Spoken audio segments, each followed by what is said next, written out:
Hello friends, मेरा नाम है विकास कुमार पंडित और आज मैं एक ऐसे टॉपिक के ऊपर डिस्कस करने वाला हूं जो हम लोगों को यूपीएससी जीएस पेपर 2 के लिए काम आ सकता है। तो आइए हम लोग जानते हैं कि टॉपिक क्या है। तो टॉपिक ये है कि रशिया और यूक्रेन का कन्फ्लिक्ट जो अभी काफ़ी न्यूज़ में है। तो करंट अफेयर्स में देखते हैं क्या है। तो यूक्रेन कहता है कि रशिया जो है वो अराउंड 90,000 ट्रूप्स जो है वो यूक्रेन और रशिया के बॉर्डर में लगा चुका है और पॉसिबली ये है कि कुछ मंथ्स के अंदर ये यूक्रेन को कैप्चर कर सकता है। और साइमल्टेनियसली यूएसए भी एक रिपोर्ट तैयार किया और इसने कहा कि 1 to 2 मंथ्स के अंदर ही रशिया जो है इन्वेशन कर लेगा यूक्रेन को और इसको कैप्चर कर लेगा। आइए हम लोग एक क्वेश्चन जानते हैं। एक क्वेश्चन मैं पूछता हूँ, इसका आप लोग कोशिश कीजिएगा कि इसे आंसर देने के लिए कमेंट सेक्शन में। तो who is the present president of Ukraine, इसे कोशिश कीजिएगा कमेंट सेक्शन में आंसर देने के लिए। आइए हम लोग जानते हैं कि इसके पीछे हिस्ट्री क्या है और ये कब से प्रॉब्लम शुरू हुआ और इसके फॉलोइंग क्या क्या हुआ। तो लेट 2013 मीन्स नवंबर और दिसंबर के अराउंड एक एक्सकलेशन वहाँ से शुरू हुआ। और एक्सकलेशन क्यों शुरू हुआ? क्योंकि यूक्रेन यूक्रेन एक सोवियत यूनियन का पार्ट था और वो एज अ टाइम पासेस वो क्या हुआ कि यूरोपियन यूनियन के साथ वो टिल्ट होने लगा और प्रॉब्लम शुरू हुआ पॉलिटिकल और ट्रेड डील में। ये लोग ज़्यादातर ट्रेड डील या फिर ट्रेड डील करने लगे थे यूरोपियन यूनियन के साथ और ये रशिया को पसंद नहीं आया।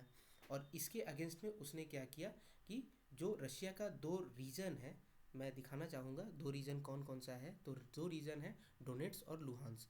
ये आप देख रहे हैं इस एरिया है, यहाँ पर उसने कुछ पैसा दिया या फिर किसी तरह ही प्रोवोक किया। तो यहाँ पर जो सेपरेटिस्ट थे, सेपरेटिस्ट उठ गए और ये प्रो रशियन सेपरेटिस्ट थे और ये लोग का कहना था कि हम लोग प्रो रशिया है और हम लोग प्रो रशिया सेपरेटिस्ट हैं और हम लोगों को इंडिपेंडेंस चाहिए।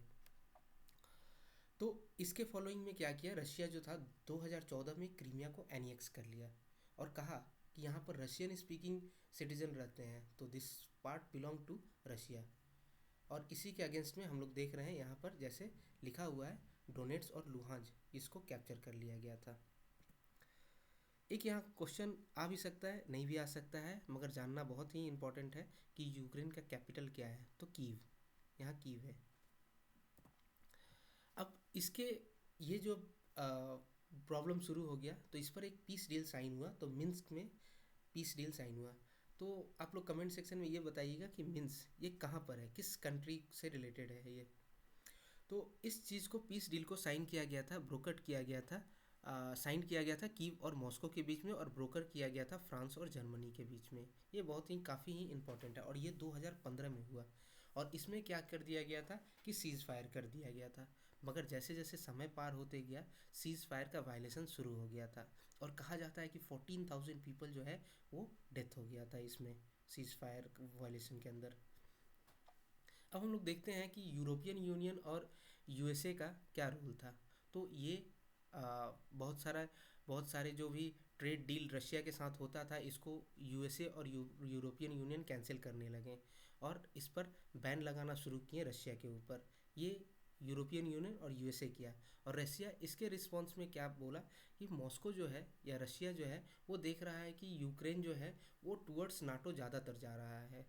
तो इसलिए ये प्रॉब्लम, इसलिए इसको कैप्चर करके और अपने अंडर में लेकर आना था इसको।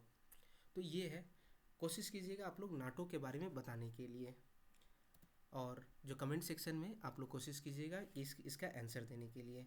आज तक के लिए यहीं पर, फिर हम लोग कुछ नेक्स्ट टॉपिक से आएंगे और कुछ नया चीज़ डिस्कस करेंगे। Thank you.